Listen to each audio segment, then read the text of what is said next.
Hello everyone, स्वागत है आप सभी का आज के सेशन में।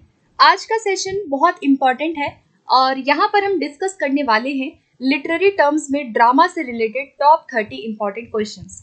सो अगर आप रीड की प्रिपरेशन कर रहे हैं, आपने लैंग्वेज टू इंग्लिश लिया हुआ है, तो उसमें आपने ज़रूर ये टॉपिक देखा होगा और काफ़ी सारे प्रीवियस ईयर अगर आप पेपर उठा के देखेंगे तो वहाँ पर आपको ड्रामा से बहुत सारे क्वेश्चंस देखने को मिल जाएंगे। तो ये सेशन अपने आप में इम्पॉर्टेंट है। कुछ नए नए प्रश्नों को, नए क्वेश्चंस को ऐड किया है सो दैट कि आप कुछ नई चीज़ें ड्रामा के बारे में यहाँ से आप समझेंगे और आप अपनी तैयारी को देख पाएंगे कि आप कितना स्कोर यहाँ कर रहे हैं। इसीलिए सेशन को आप पूरा ज़रूर देखिएगा। और लास्ट बात और कि अगर आपको इसकी पीडीएफ चाहिए या अगर आप मुझसे कनेक्ट होना चाहते हैं तो आप टेलीग्राम ग्रुप ज्वाइन कर सकते हैं। उसका लिंक आपको इस वीडियो के कमेंट सेक्शन में और डिस्क्रिप्शन बॉक्स में मिल जाएगा। इसके अलावा आप रीड की तैयारी के लिए अगर अदर वीडियोस देखना चाहते हैं, इंग्लिश की बहुत सारी वीडियो मैंने ऑलरेडी बना दी है।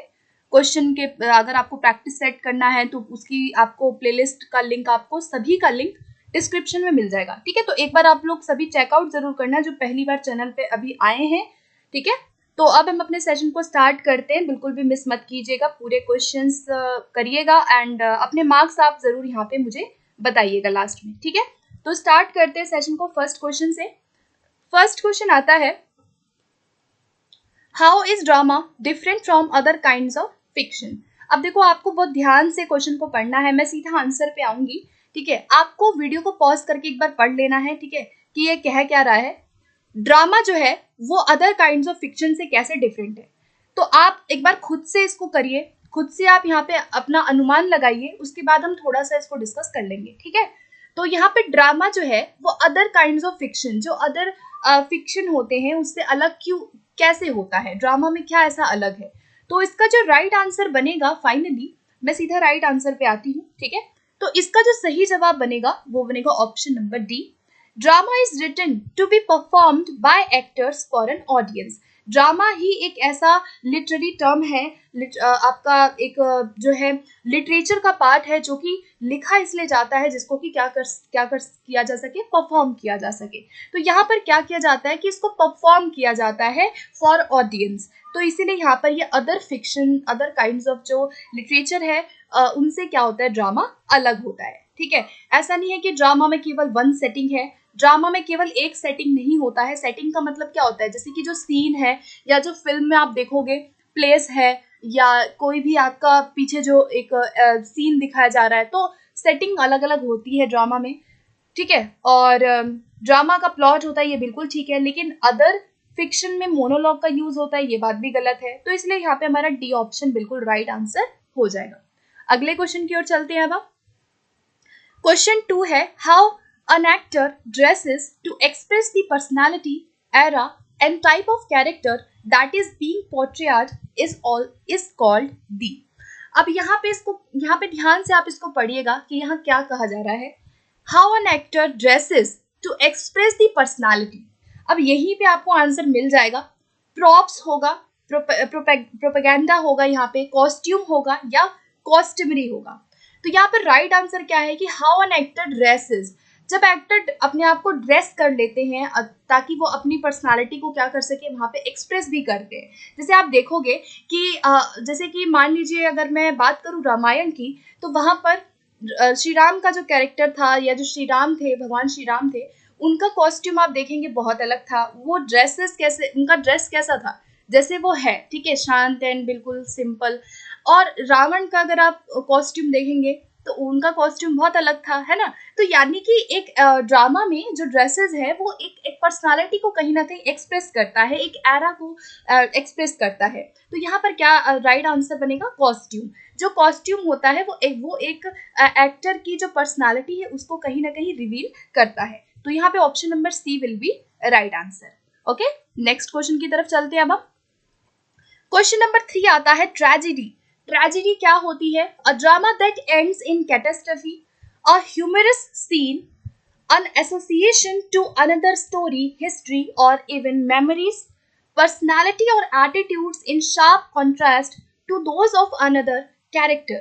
ट्रेजेडी क्या होती है, आपको पता है कि ट्रेजेडी जो है वो ड्रामा का एक टाइप है और ये क्या होता है, यहाँ पर जो भी एंड होता है वो एक कैटेस्ट्रफी में एंड होता है, यानी कि ऑप्शन नंबर ए इसका राइट आंसर हो जाएगा।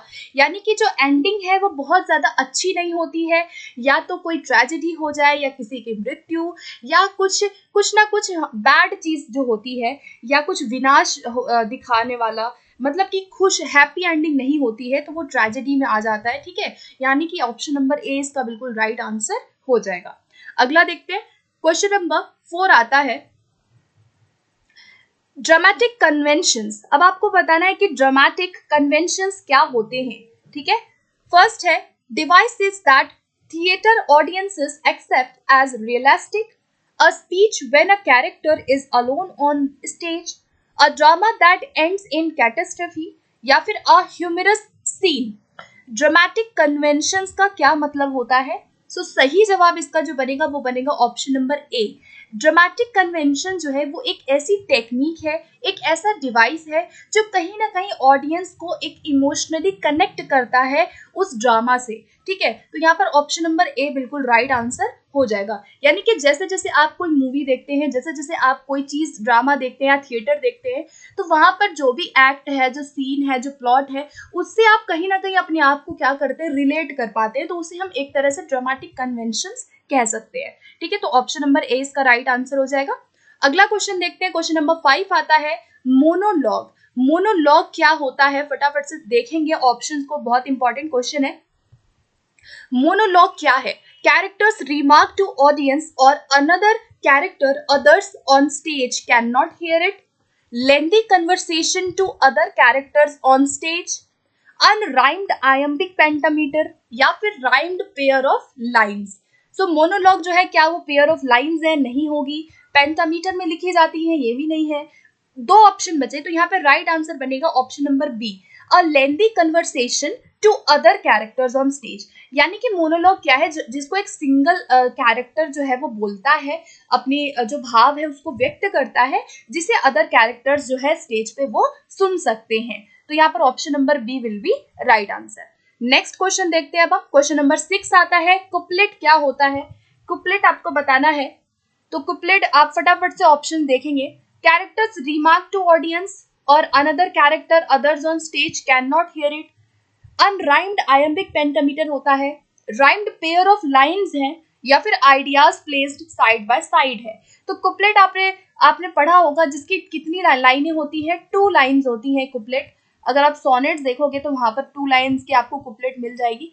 तो यहाँ पर ये तो हुआ नहीं ना, ए वाला हुआ। राइट आंसर इसका क्या बनेगा कि जो राइम्ड पेयर ऑफ लाइन्स है, ठीक है, राइम्ड होती है ऐसी, इनकी जो लाइनें है वो राइम्ड है, यानी कि मान लीजिए ई है या जी और जी है, तो वो कहीं ना कहीं राइम करती है, यानी कि सी ऑप्शन इसका बिल्कुल राइट आंसर हो जाएगा। नेक्स्ट क्वेश्चन देखते हैं, क्वेश्चन नंबर 7 आता है, बहुत इंपॉर्टेंट क्वेश्चन इसको मैं कहूंगी। ठीक है, dash is a long speech by a character on stage with other characters there listening, while a dash is a long speech by a character who is alone on stage with no other characters listening। क्या आएगा? soliloquy पहले आएगा, monologue बाद में आएगा, monologue पहले आएगा, soliloquy बाद में आएगा, डायलॉग आएगा, क्या होना चाहिए राइट आंसर? सो 4 ऑप्शन दिए हुए, आप दोबारा से इसको वीडियो को पॉज करके एक बार पढ़िएगा एंड देन आप सोचिएगा कि क्या होना चाहिए। सो इसका जो सही आंसर फाइनली हमारा बनेगा वो होगा ऑप्शन नंबर बी। ठीक है, पहले वाले में बात की जा रही है किसकी? मोनोलॉग की। मोनोलॉग क्या है? जहां पर जो एक कैरेक्टर है वो एक लॉन्ग स्पीच दे रहा है, ठीक है, सिंगल कैरेक्टर स्पीच देता है, जहां पे अदर कैरेक्टर जो है उसे सुन सकते हैं। लेकिन जो सेलिलोक्वी होता है, सेलिलोक्वी भी एक क्या है, स्पीच है जो कि सिंगल कैरेक्टर ही देता है। ठीक है, मोनोलॉग के अंदर सेलिलोक्वी ही आता है, मतलब कि मोनोलॉग का एक पार्ट है जहां पर जो कैरेक्टर है वो अलोन जो है अपनी फीलिंग्स, अपनी इनर फीलिंग को व्यक्त कर रहा है और उसे अदर कैरेक्टर नहीं सुनते हैं। कौन सुनता है सेलिलोक्वी में? ऑडियंस उसको सुन पाती है। ठीक है, तो यहाँ पर B option will be right answer. Next question की तरफ चलते हैं, क्वेश्चन नंबर 8 आता है the events of a story are called. जो स्टोरी में इवेंट्स होते हैं उन्हें हम क्या कहते हैं? So right answer will be option number C. ठीक है, प्लॉट जो है वो क्या है? एक इवेंट्स होते हैं। प्लॉट का मतलब है कि कैसे कैसे कैसे होगा। ठीक है, यानी कि जो इवेंट्स है, जो जो स्टोरी में होने वाला है, उसे हम प्लॉट में शामिल कर सकते हैं। ठीक है, अगला प्रश्न देखते हैं। क्वेश्चन नंबर 9 आता है, the text used by actors is called. जो टेक्स्ट एक्टर्स के द्वारा यूज किया जाता है उसे क्या कहते हैं? टेक्स्ट का मतलब है कि जो लिखा हुआ है, जो रिटन है, तो ये जो है ये किससे रिलेटेड हो जाएगा? सीधा सीधा स्क्रिप्ट से रिलेटेड हो जाएगा। यानी कि जो प्ले है, एक ड्रामा में कैरेक्टर्स को क्या बोलना है, कैसे बोलना है, कहानी कैसे जाएगी, क्या डायलॉग्स होंगे, वो सारी चीजें उनको एक स्क्रिप्ट में दे दी जाती है, जिसे उन्हें पढ़ना होता है एंड देन उसके बाद परफॉर्म वगैरह करना होता है, या कहानी क्या क्या होगी। तो क्या है यहाँ पर? ऑप्शन नंबर सी इसका राइट आंसर हो जाएगा, जो कि एक्टर्स यूज करते हैं स्क्रिप्ट का। ठीक है, अगला देखते हैं। क्वेश्चन नंबर 10 आता है, when characters are talking that is called. बहुत आसान प्रश्न है कि अगर कैरेक्टर्स जो है वो टॉक बात कर रहे हैं तो इसे क्या कहेंगे? थीम कहेंगे, स्टेज डायरेक्शंस कहेंगे, प्लॉट कहेंगे, या डायलॉग कहेंगे? तो सीधी सी बात है कि अगर वो बात कर रहे हैं यानी कि डायलॉग है, जहाँ पे बिटवीन टू कैरेक्टर या टू और मोर कैरेक्टर जो है अपनी फीलिंग्स को यहाँ व्यक्त करते हैं, तो वो डायलॉग का पार्ट है। ठीक है, और डायलॉग क्या है? एक जो है इम्पॉर्टेंट क्या है ड्रामा में शामिल होता है, फीचर है। ठीक है, अगला प्रश्न देखते हैं। क्वेश्चन नंबर 11 आता है, the words that tells actors where to go and what to do during a drama are called. मतलब कि जो वर्ड्स हम कहते हैं कि भाई एक्टर्स को कहा जाता है कि कहाँ जाना है, क्या करना है ड्यूरिंग एनी ड्रामा, तो इसे हम क्या कहते हैं? मीटर कहते हैं, प्लॉट कहते हैं, कैरेक्टर कहते हैं, या स्टेज डायरेक्शंस कहते हैं? तो यहाँ पे राइट आंसर क्या बनेगा? ऑप्शन नंबर डी बनेगा। ठीक है, यहाँ पे डायरेक्शन दिया जाता है कि उनको क्या करना है, कहाँ जाना है, कैसे करना है, सारी चीजें क्या है डायरेक्ट की जाती हैं, तो उसे स्टेज डायरेक्शन हम कहते हैं। ठीक है, और ये सारा ड्रामा के जो एलिमेंट्स है उसके अंदर ये सब आता है। ठीक है, चलिए अगला देखते हैं। क्वेश्चन नंबर 12 आता है, a story that is intended to be performed by actors. एक ऐसी स्टोरी जिसे परफॉर्म की जाती है एक्टर्स के द्वारा, उसे क्या कहते हैं? तो आंसर क्या बनेगा इसका? ऑप्शन नंबर ए बनेगा, ड्रामा। ठीक है, अगला प्रश्न देखते हैं। Question number 30, the author of a play. Play का ऑथर जो है वो क्या कहलाता है? प्ले, प्लॉट, प्ले राइट, या स्टेज डायरेक्शन? बहुत आसान प्रश्न है। ऑथर ऑफ द प्ले यानी कि जो a person who plays, who right play, यानी कि जो लिखता है, ठीक है, प्ले को।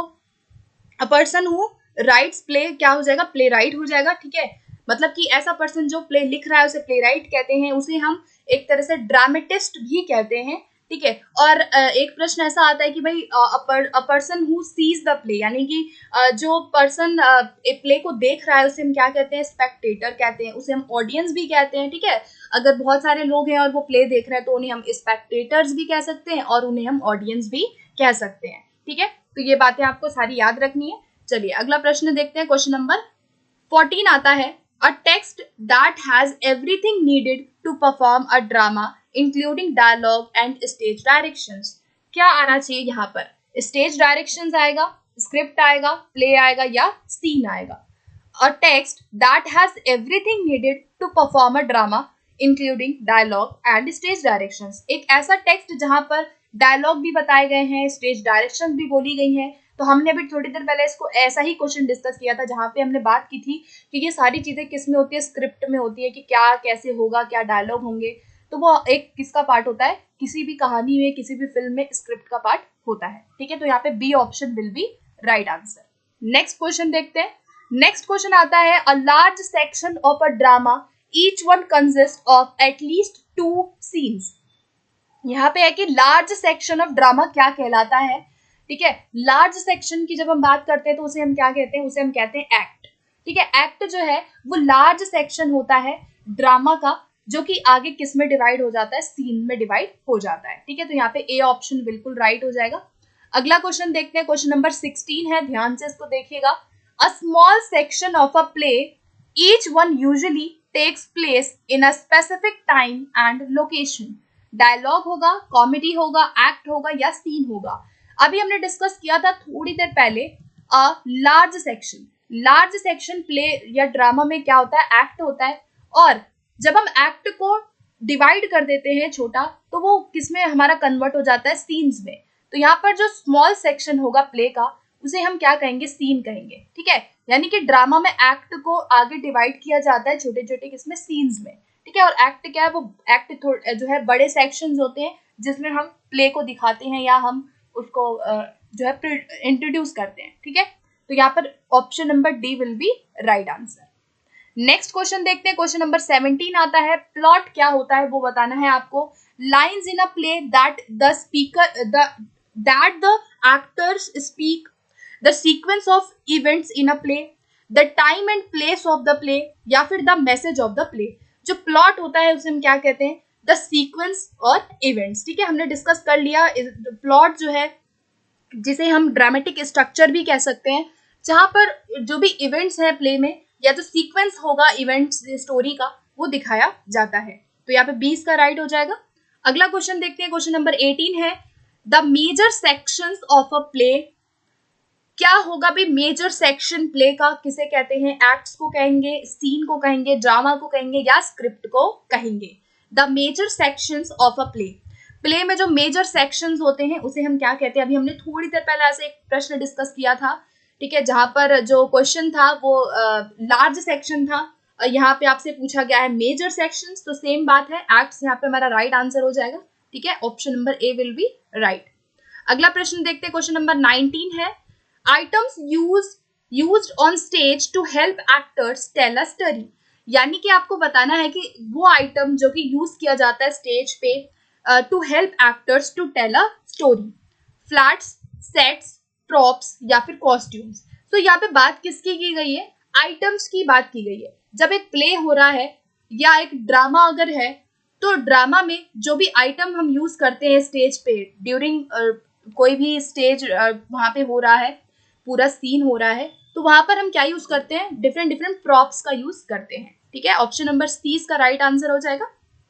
प्रॉप्स का मतलब है कि मान लीजिए अगर कोई किचन का सीन है, तो किचन के सीन में क्या प्रॉप्स होंगे, किचन के सीन में हो सकता है कि सब्जियां हो, बर्तन हो, जो एक्टर सब्जियां कोई काट रहा है, यानी कि वो क्या है, वो सारे प्रॉप्स होते हैं जो हम यूज करते हैं स्टेज पे। ठीक है, तो यहाँ पे option number C will be right answer. Option next question देखते हैं, क्वेश्चन नंबर 20 आता है, what usually changes with each scene of a play. जो ईच सीन होता है प्ले में, जो स्मॉल सेक्शंस होते हैं प्ले में जिसे हम सीन कहते हैं, तो क्या चेंज होता है, सेटिंग चेंज होता है, ऑथर चेंज होता है, मेन कैरेक्टर चेंज होता है, या फिर एक्टर्स चेंज होते हैं। What usually changes with each scene of a play. Scene, हर प्ले के हर सीन में क्या किस में चेंज आता है, तो राइट आंसर क्या बनेगा यहाँ पे, ऑप्शन नंबर ए, सेटिंग में चेंज आता है। ठीक है, मतलब कि इसमें ये कहा गया है कि अगर आप अलग अलग सीन दिखा रहे हैं ड्रामा में, तो वहां पर सेटिंग में बदलाव आएगा। हो सकता है कि कोई रोड का सीन है तो आप अलग सेटिंग में वहां पे दिखाएंगे, रोड पे कोई गाड़ियां चल रही हैं, कोई ऐसा सीन है जहाँ पे रोड है तो आप अलग चीजें दिखाएंगे वहां पे। मान लीजिए कोई किसी का रूम है, आप रूम में कोई चीज है तो वो अलग होगा। यानी कि जो हर सीन में सेटिंग चेंज होती है। ठीक है, और मतलब कि सेटिंग का बेसिकली मतलब है कि टाइम एंड जो प्लेस है वो डिफरेंट हो जाता है, वो इसमें क्या होता है, बदलाव आता रहता है प्ले में। ठीक है, तो यहाँ पर ए इसका राइट आंसर हो जाएगा। नेक्स्ट क्वेश्चन देखते हैं, क्वेश्चन नंबर 21, कैरेक्टर्स के बारे में बताना है। कैरेक्टर्स क्या है, the people in the plot of a play, lines है, मैसेज होता है, या टाइम एंड प्लेस होता है। तो कैरेक्टर सिंपल सा है कि the people in a plot, किसी भी प्लॉट में अगर प्ले हो रहा है वहां पे जो कैरेक्टर एक्टर्स हैं उन्हें ही हम कैरेक्टर भी कहेंगे। ठीक है, यानी कि जो परफॉर्म कर रहे हैं ड्रामा को, तो यहाँ पर option number A will be right answer. Question number 22 देखते हैं, the final scene of a play that comments on और summarized the main action, prologue कहलाएगा, मोनोलॉग, एपिलॉग या dialogue. The final scene of a play, एक play का final scene जो है जो कि समराइज्ड कर देता है पूरे के पूरे एक्शन को, उसे हम क्या कहते हैं। सो यहाँ पे जो राइट आंसर इसका बनेगा वो बनेगा ऑप्शन नंबर सी, एपिलॉग की बात हो रही है। एपिलॉग क्या है, जो एक अंतिम अंत को दिखाए, जहां पे आप कोई चीज समरी दिखा रहे हैं या कहीं एंडिंग दिखा रहे हैं जो कि प्ले के लास्ट में होती है, तो वहां पे क्या हो जाएगा, हमारा राइट आंसर एपिलॉग हो जाएगा। यानी कि ये एक फाइनल सीन को दिखाता है। ठीक है, ऑप्शन नंबर सी हो जाएगा। और अगर आपसे प्रोलॉग पूछा जाएगा तो ये क्या है, जो कि हमारे किसी ना किसी इंट्रोडक्शन को या स्टार्टिंग पॉइंट को दिखाता है। ठीक है, चलिए नेक्स्ट देखते हैं अगला क्वेश्चन। क्वेश्चन नंबर 23 आता है, a type of drama in which events typically lead to a death or unhappy ending। ऐसा ड्रामा का टाइप जहां पर किसी डेथ को या अनहैप्पी एंडिंग को दिखाई जाती है, तो उसे क्या कहते हैं, कॉमेडी, रोमांस, ट्रेजेडी या फैंटेसी। तो यहाँ पे राइट आंसर क्या बनेगा, जब अनहैप्पी चीज दिख रही है या कोई डेथ है या कोई भी सैड थिंग है तो वहां पर हमारा आंसर क्या बनेगा, ट्रेजेडी। ठीक है, तो ये किस में आ जाएगा, ट्रेजेडी में आ जाएगा। अगला क्वेश्चन देखते हैं, क्वेश्चन नंबर 24 आता है, a long speech by one character with other characters on stage listening is a, कौन सी इसमें से क्या होगा जहां पे लॉन्ग स्पीच होता है एक कैरेक्टर के द्वारा, जहां पे अदर कैरेक्टर्स को भी संबोधित किया जाता है और वो सुन भी सकते हैं उस चीज को। तो यहाँ पे मेरा राइट आंसर क्या बनेगा, ऑप्शन नंबर डी बनेगा, मोनोलॉग की बात यहाँ पर हो रही है। ठीक है, जबकि सैलिलोक्वी में क्या है कि अदर कैरेक्टर्स जो है अनअवेयर होते हैं और अदर कैरेक्टर्स उसे नहीं सुन सकते हैं, केवल ऑडियंस उसे कहीं ना कहीं जान पाती है। ठीक है, तो यहाँ पर ऑप्शन नंबर डी इसका राइट आंसर होगा। क्वेश्चन नंबर 25 देखते हैं अब हम। Okay, dash introduces the action of a play. It is usually at the beginning and literally means first words. क्या होगा यहाँ पे राइट आंसर, इंट्रोडक्शन की बात हो रही है, कोरस की बात हो रही है, प्रोलॉग की बात हो रही है, मोनोलॉग या फिर सैलिलोक्वी। Dash introduces the action of a play. It is usually at the beginning and literally means first word. Beginning में क्या चीज दिखाई जा रही है, इंट्रोडक्शन कहाँ पे किया जाता है किसी प्ले का, तो वहां पे राइट आंसर क्या बनेगा, यहाँ पे हमारा option number C will be right बनेगा। यहाँ पे प्रोलॉग की बात हम कर रहे हैं। ठीक है, मैंने अभी बताया कि प्रोलॉग जो है जहां पर आप इंट्रोड्यूस कर देते हो कि एक स्टोरी में या प्ले में क्या होने वाला है, क्या बेसिकली कौन कौन से कैरेक्टर होंगे, कहानी में क्या होगा, कैसे होगा, थोड़ा सा आप आइडिया दे देते हैं, वहां पर बिगिनिंग बता देते हैं, तो वो प्रोलॉग हो जाता है। ठीक है, तो यहाँ पर option number C will be right answer. Okay, अगला क्वेश्चन देखते हैं, क्वेश्चन नंबर 26 आता है, conclusion to story that reveals solution to problem और conflict, not all stories have a clear resolution. क्या होगा यहाँ पे right answer, conclusion to a story that reveals solution to a problem, यानी कि स्टोरी के अंदर या किसी ड्रामा में या प्ले में जो कंक्लूजन दिखाया जाता है, जो किसी ना किसी प्रॉब्लम और जो कॉन्फ्लिक्ट है उसके सॉल्यूशन को दिखाया जाता है, उसे हम क्या कहते हैं। ठीक है, रेजोल्यूशन या डेनुमा कहेंगे, एक्सपोजिशन या इंट्रोडक्शन कहेंगे, राइजिंग एक्शन, फॉलिंग एक्शन, क्या होगा राइट आंसर। तो यहाँ पे राइट आंसर, आई होप आपने अभी तक गेस कर लिया होगा, क्या बनेगा यहाँ पे, ऑप्शन नंबर ए बनेगा राइट। ठीक है, आप कंक्लूड कर रहे हैं, आप किसी प्रॉब्लम और किसी कंफ्लिक्ट का आप अगर जब सॉल्यूशन निकाल लेते हो तो वो हमारे रेजोल्यूशन या फिर डेनुमा का पार्ट होता है। ठीक है, एक्सपोजिशन को हम इंट्रोडक्शन भी कहते हैं, जो कि सबसे पहले होता है। ठीक है, उसके बाद आपका आता है राइजिंग एक्शन। ठीक है, उसके बाद आपका आता है यहाँ पे क्लाइमैक्स, उसके बाद आपका आता है फॉलिंग एक्शन, एंड लास्ट में आपका क्या आता है, डेनुमा होता है, जिसे हम रेजोल्यूशन भी कहते हैं। तो ये क्या है, ये किसका पार्ट है, ड्रामेटिक स्ट्रक्चर का पार्ट है, जो कि आपको बस याद रखना है कि कैसे कैसे इसका एक क्रम होता है। ठीक है, तो यहाँ पे option A will be right answer, option A क्या होगा इसका, बिल्कुल सही होगा। अगला देखते हैं नेक्स्ट क्वेश्चन, क्वेश्चन नंबर 27 आता है कि इवेंट्स आफ्टर द क्लाइमेक्स, भाई क्लाइमेक्स के बाद जो इवेंट्स होते हैं उसे क्या कहते हैं, falling action, rising action, climax या फिर इंट्रोडक्शन या एक्सपोजिशन।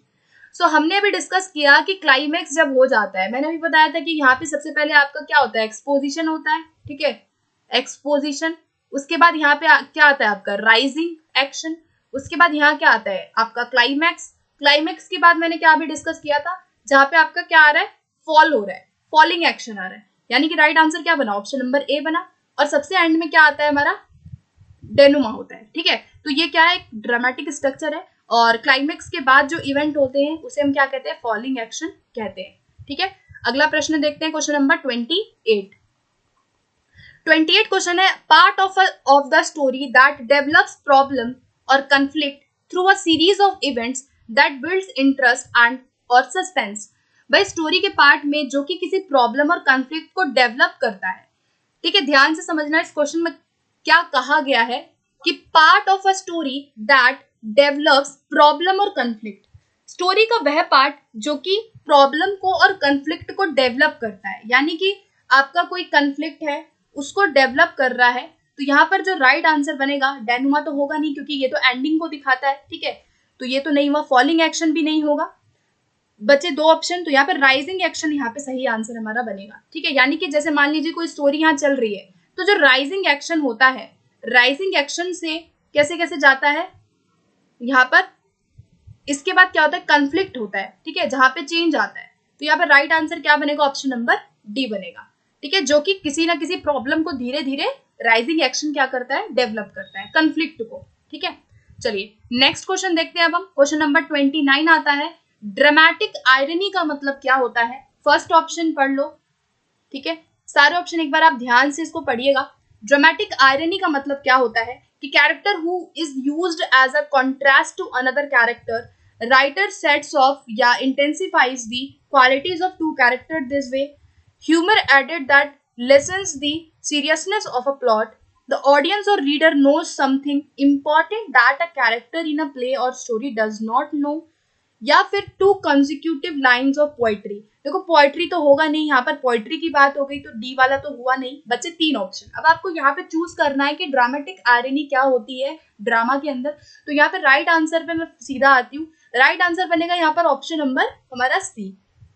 ड्रामेटिक आयरनी का मतलब है कि जहां पर जो ऑडियंस है या जो रीडर है, जो देख रहा है ड्रामा को या जो पढ़ रहा है कोई ड्रामा, वो उस कुछ ऐसा इंपॉर्टेंट बात जानता है जो अदर उस कैरेक्टर, जो अदर स्टोरी में वो कैरेक्टर नहीं जान पाता। जैसे मान लीजिए आप कोई मूवी देख रहे हैं तो आपको पता है कि यही असली चोर है, आप जानते हैं कि ये असली चोर है मूवी में, लेकिन अदर कैरेक्टर उस मूवी में कोई नहीं जानता कि वही चोर है, यानी कि उसको हम एक तरह से ड्रामेटिक आयरनी कह सकते हैं, जहाँ पे ऑडियंस जो ऑडियंस है या जो रीडर है वो क्या है कि वो कुछ जानता है इंपॉर्टेंट जो कि अदर कैरेक्टर उस स्टोरी में नहीं जानते, ठीक है, उसे हम ड्रामेटिक आयरनी कह देंगे।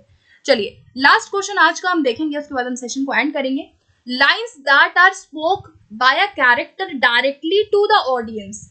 यहाँ पे क्या कहा गया कि lines that are spoke by a character, ऐसी लाइनें जो एक कैरेक्टर बोल रहा है, अपनी इनर फीलिंग्स को, अपनी जो उसकी भावनाएं हैं उसको व्यक्त कर रहा है, खुद से ही वो अपने आप से बात कर रहा है, जो कि डायरेक्टली ऑडियंस को वो क्या करता है, उस चीज को संबोधित कर रहा है कहीं ना कहीं, या स्पोक बात कर रहा है, तो उसे हम क्या कहेंगे, तो उसे हम कहेंगे ऑप्शन नंबर बी, सेलिलोक्वी की बात यहाँ पर हो रही है, ठीक है, जहां पर जो ऑडियंस है वो भी कहीं ना कहीं उसको देख पाती है या सुन पाती है कि वो क्या अपनी फीलिंग को दिखा रहा है या व्यक्त कर रहा है, ठीक है। तो यहाँ पर option number B will be right answer.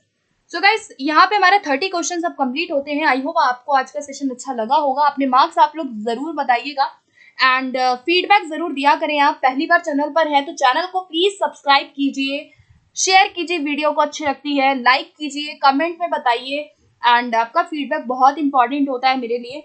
So session आपको कैसा लगता है जरूर मुझे बताया करें एंड सेशन को ज़्यादा से ज़्यादा प्लीज़ आप लोग शेयर करें ताकि मुझे भी मोटिवेशन मिले, मैं और वीडियोस बना सकूं इसी तरह से, ठीक है। सो फिर मिलते हैं अगले सेशन में बहुत जल्दी। Thank you.